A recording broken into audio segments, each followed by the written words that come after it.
droopy. And never mind cellulite on the backs of my thighs. I now have it on the front too.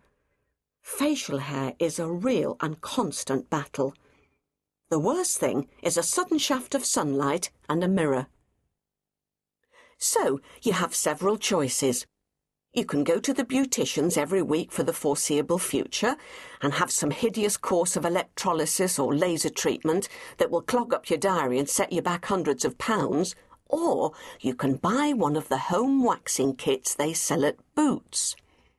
I followed the instructions to a T, but even I could see that if I got this wrong, I could be walking round with first-degree burns on my top lip during the annual sales conference. I put it in the microwave as instructed, walked oh so carefully upstairs to the bedroom mirror with it, and gently pasted it on my upper lip and chin with a stick that looked like the one supplied with ice cream tubs at the pictures. Trouble is, I couldn't get the stuff off, and then it all hardened, which it's not supposed to, and it took me a good hour of excruciating pain to pick it all off bit by bit with a pair of tweezers. There was no big satisfying rip like it promises on the packet. I think I managed to nuke about 3 hairs after hours of agony and ended up with a bright red top lip that looked like I'd drunk too much Ribena. Great. Middle age, of course, also affects your middle.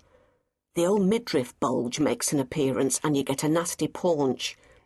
If you're wearing something floaty, people glance down at it and wonder, just for a second, whether it might be that you're pregnant, but then realise the statistical improbability and assume, more accurately, you just like your food too much. You wear a pair of shorts and now they ride up your crotch and your legs rub together. I suppose you should have known better than to wear shorts at all.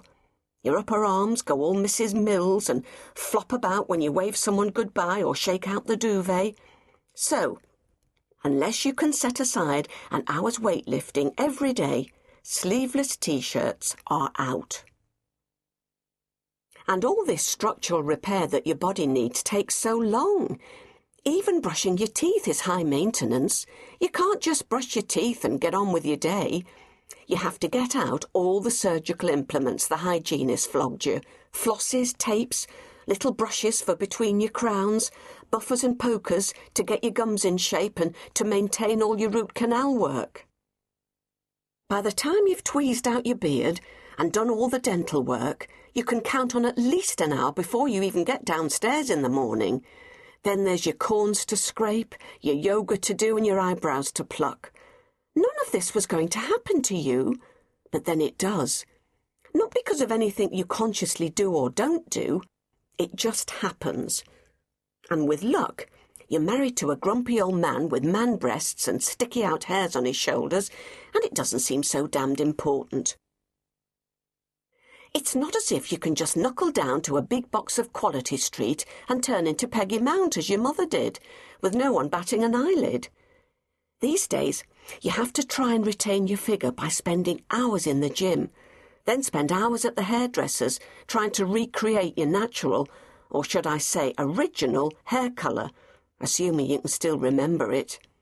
People say, "You look well," which is code for, "You look a bit fat." And you buy those big necklaces to cunningly divert people's attention from your larger boobs and chin. When you have your photo taken, you have to suck your tummy in, and when they come back you think, you forgot to. Wrinkles you were expecting, but your face starts to go all saggy round the jowls. You get battle scar pock marks and splodges on your skin, and that grumpy look begins to take hold. On a bad day, you stare at yourself in the mirror and think that people might say you have the face you deserve, which is undoubtedly not a very pretty one. You could spend your entire salary on skincare. Time was when a tub of Nivea was as complicated as it got. Now you have to buy cleansers, toners, night cream, day cream, stabilisers and all manner of quasi-scientific products that sound as though they could double as biological weapons. You are now so cynical about all these skincare products that cost about £100 a pop that you wonder whether a dollop of Flora on both cheeks might be just as effective. To keep listening to this audiobook for free, click the link in the description.